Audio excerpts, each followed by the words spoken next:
more than an elephant. Their heart's the size of a car. Despite all that, we really know very little about the magnificent blue whales. Man has almost hunted them to extinction. But ironically, it was Sri Lanka's bitter civil war that gave them sanctuary. Only now that the war is over is the world seeing one of the greatest blue whale colonies ever discovered. These pictures are incredible, and Tim Noonan was right there alongside these giants.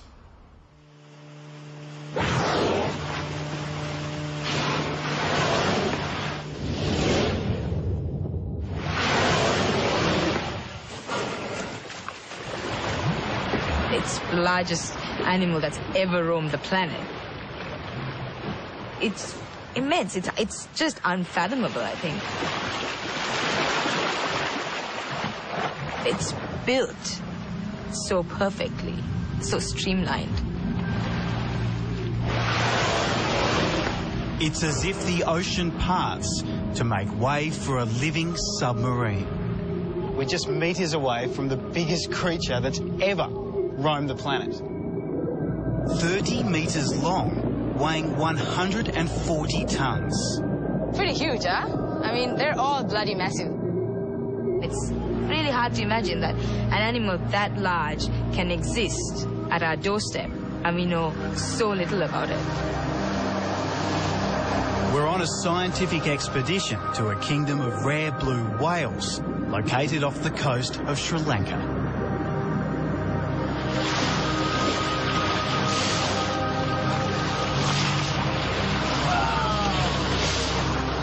We'll get as close as anyone ever has to these timid giants. Here he goes. Oh, look at that fluke.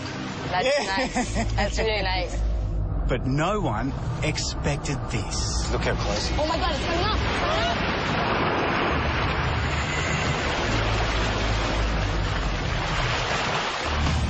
Almost all blue whales travel vast distances in search of food, from the warm waters of the equator to the North and South Poles. But in Sri Lanka, a tropical island about the size of Tasmania, the blue whales are different. They don't seem to migrate at all, and as yet, no one knows why. Blue whales in other parts of the world migrate vast distances, but the ones out here seem to hang around all year round, so it's pretty unusual. Our guide is marine biologist Asher de Vos from the University of Western Australia.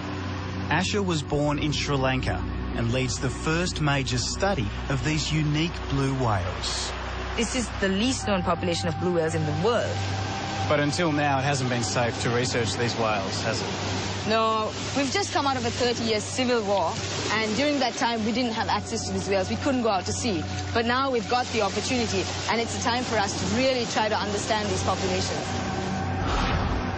Now this wild ocean has been reopened, and Asher's scientific study is beginning. But for a long time, she thought this day would never come. This is a part of the world where women aren't in the forefront of things. And I think that was one of my biggest challenges, you know, convincing people that I could do it. Even though I'm not a man, I don't need to be a man to do what I do. I want to know more.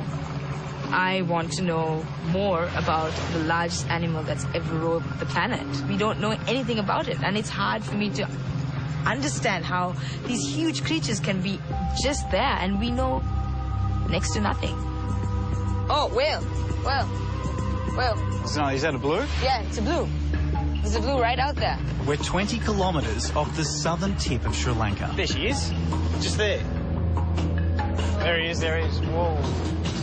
As we get closer, the blue whale hears the engine and dives. Our quest will not be easy. They're incredibly elusive. What's their personality? They're really shy and very timid. 1 minute you see them and then that's it. That's it, they're gone. So we've got one shot, one chance. Pretty much. And we have to just keep scouring the ocean all the time to make sure we don't miss out. There it is. Long again. Perfect.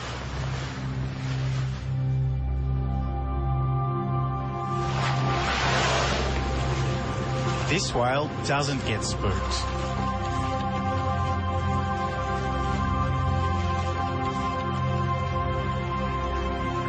it's immense. It's just unfathomable, I think. Beneath the surface, you get a true sense of the whale's immense size. Covered with remora fish, some almost a metre long.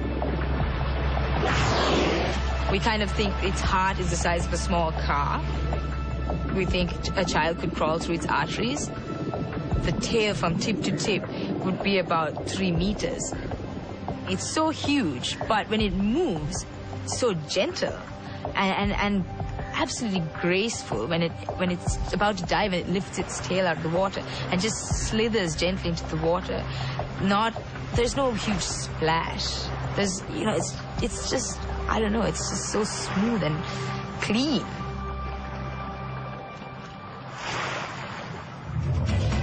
Blue whales were a prime target for hunters last century. No other whale delivered as much oil and meat. Hundreds of thousands were killed. In the last 50 years, their numbers have hardly increased. Only 10,000 are left, which is why they remain endangered. Perfect. Right there.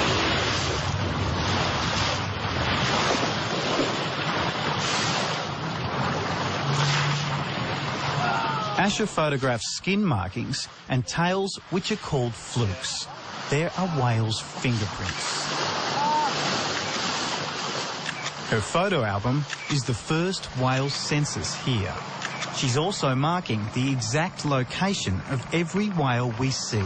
We can paint some kind of picture of what might be happening underwater. And above water, there's danger in all directions. Asher's whales are right in the middle of one of the busiest shipping lanes on Earth. Her research is looking at whether a slight change of course for the ships might reduce collisions with whales. But the biggest potential threat to whales from peace is a new and unregulated whale watching industry. Here in the port of Marissa, there are 15 boats chasing blue whales. Next year, it's predicted there'll be 100. There are small-time operators, through their ignorance, they might be too close to whales. Chitral Jayatalaki is a naturalist with Sri Lanka's biggest tourism company. He wants new laws to protect the whales. We know that the world is going to come to look at Sri Lanka as a fantastic location to do whale watching, and as more operators and boats get into sea, the more the need that these guidelines and discipline is formalized. My dream is one day, if Sri Lanka is known as the land of the blue whale.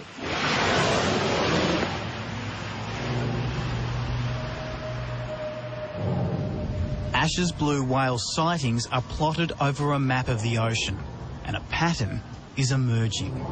The blue whales are concentrated over the deepest underwater canyons.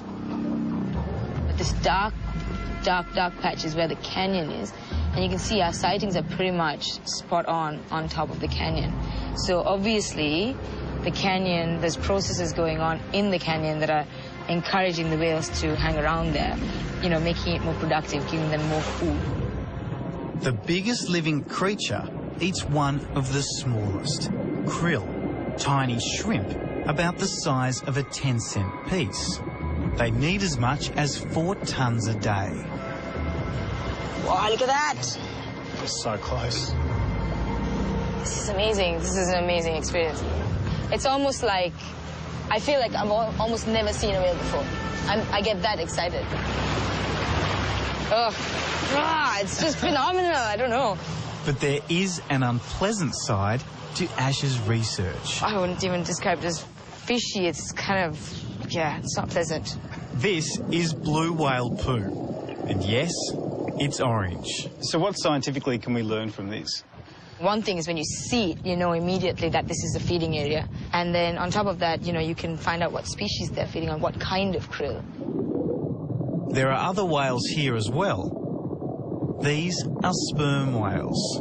They're far more sociable and even hang around long enough for me to get in the water for a closer look. But it's blue whales we're here to see. And out of the blue comes our closest encounter. Look how close he is. This whale is 4 times the size of our boat. Oh my God, he's going to come straight for the boat. And it accidentally hits us. I actually thought, as the whale came up, it lifted the boat up out of the water. For a moment there, I thought that we were going to topple over. Yeah. It wasn't an aggressive move on the whale's part. We were switched off. We were just sitting in the ocean. I think we took it by surprise because we were so stealthy at that point. So good encounters happen to those who wait.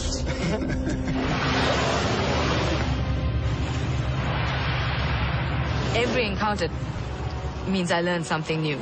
You know, every time I go out, every time I sit there, every time I follow a whale, I'm learning something new about their behavior. Oh, it's coming up, it's coming up. My hands are shaking, guys.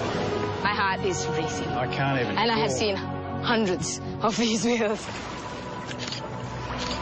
Oh my God. Oh my God. Ooh, butterflies in the stomach. It's crazy. Every single sighting is phenomenal, and every single time I remind myself just how mind-blowing lucky I am to be able to go out and sit with the largest animal on the planet. I mean, who wouldn't smile, right? Give us a high five. High five. Yes. Ah. Great stuff. And those pictures by our cameraman Jason Wotherspoon are regarded by some experts as the most revealing pictures ever captured of blue whales.